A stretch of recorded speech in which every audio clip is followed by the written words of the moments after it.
Bicep curls are great for targeting the specified muscle group. With elbows to the side, raise both dumbbells and rotate forearms until they are vertical and your palms face the shoulders. Lower to the original position and repeat.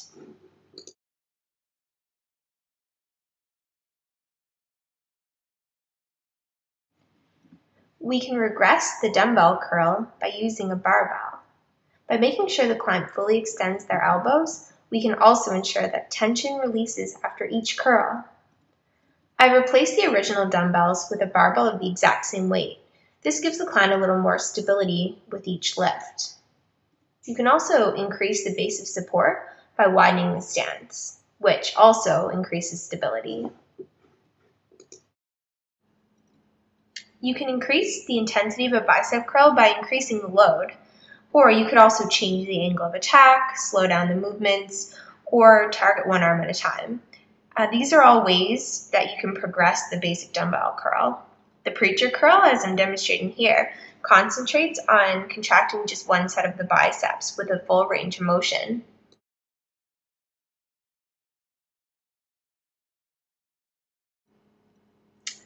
Leg extensions are important lower body closed kinetic chain exercises, and they challenge the quadricep muscles.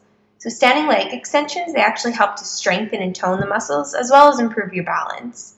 So basically, you're going to position your bent knee directly in front of your hip so that your thigh is parallel to the floor. And I'm having a hard time with this right now just due to my pregnancy. So straightening your leg and extending your foot away from your body, you need to flex the foot and keep the toe pointed towards the ceiling.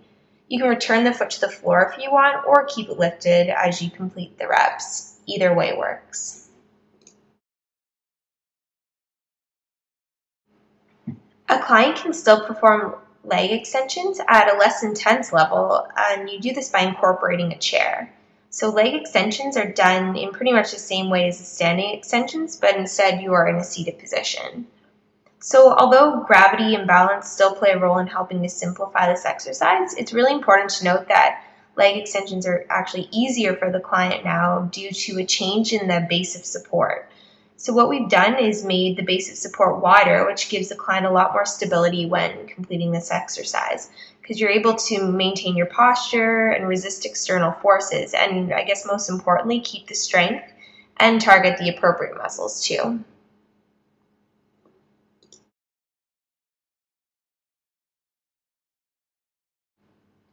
So to progress the seated leg extension, as we've been watching, what you could do is place a dumbbell vertically between your feet, as I've just done.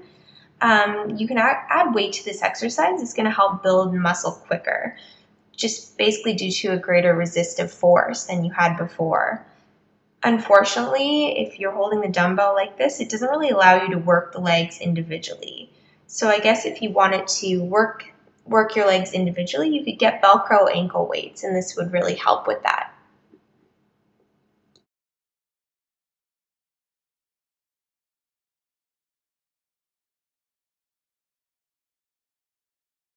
So our first closed kinetic chain exercise is the push-up on knees. And push-ups are a really great way to train your upper body because they require the use of several different muscle groups, in particular the pectoralis major.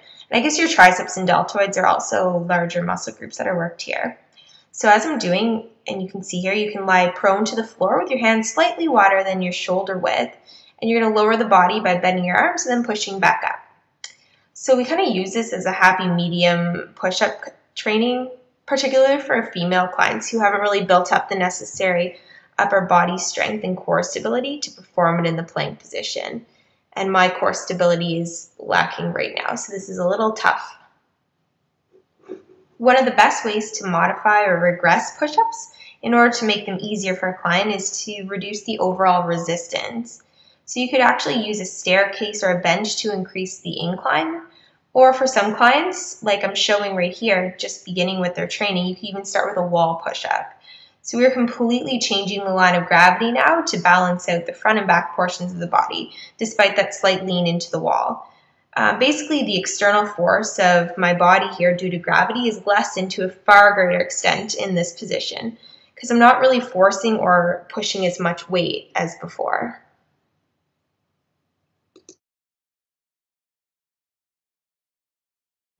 So in order to progress the push-up, we can actually do plank push-ups. These are the most standard type of push-ups actually, but it is a progression from the knees on the floor position for those people who have actually built up enough strength to push their full up body weight. So in this position, we're increasing the load and we're also decreasing the base of support. And since the base of support is way less than before, we're going to have less stability. This, combined with an increase in weight, is going to make it way more challenging.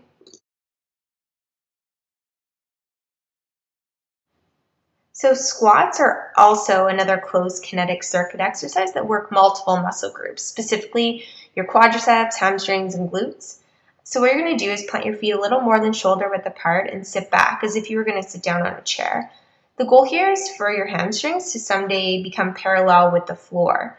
So you need to make sure you're keeping a straight posture and not allowing your knees to extend past the toes. And you want to do this so to avoid any torsion in the knee. In order to regress the squat for either beginner exercisers, people with knee or back injuries, or people who are further along in their pregnancies like I am, you can actually do quarter or half squats.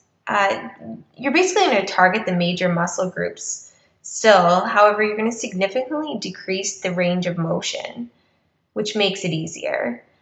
The concentric and eccentric muscle actions are lessened, which really takes away a lot of the resistance. So it's going to help the client maintain way better stability and balance and make the exercise easier overall.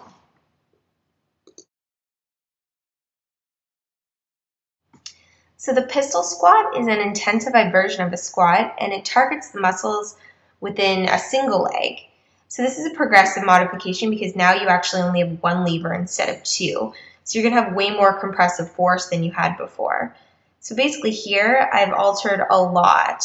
Everything from my base of support to my center of gravity and even the line of gravity. And although my lower body range of motion right now is really limited while demonstrating this exercise due to my pregnancy, I wanted to try and show it anyway. This is a really great choice for individuals who are ready for a progression in squat intensity.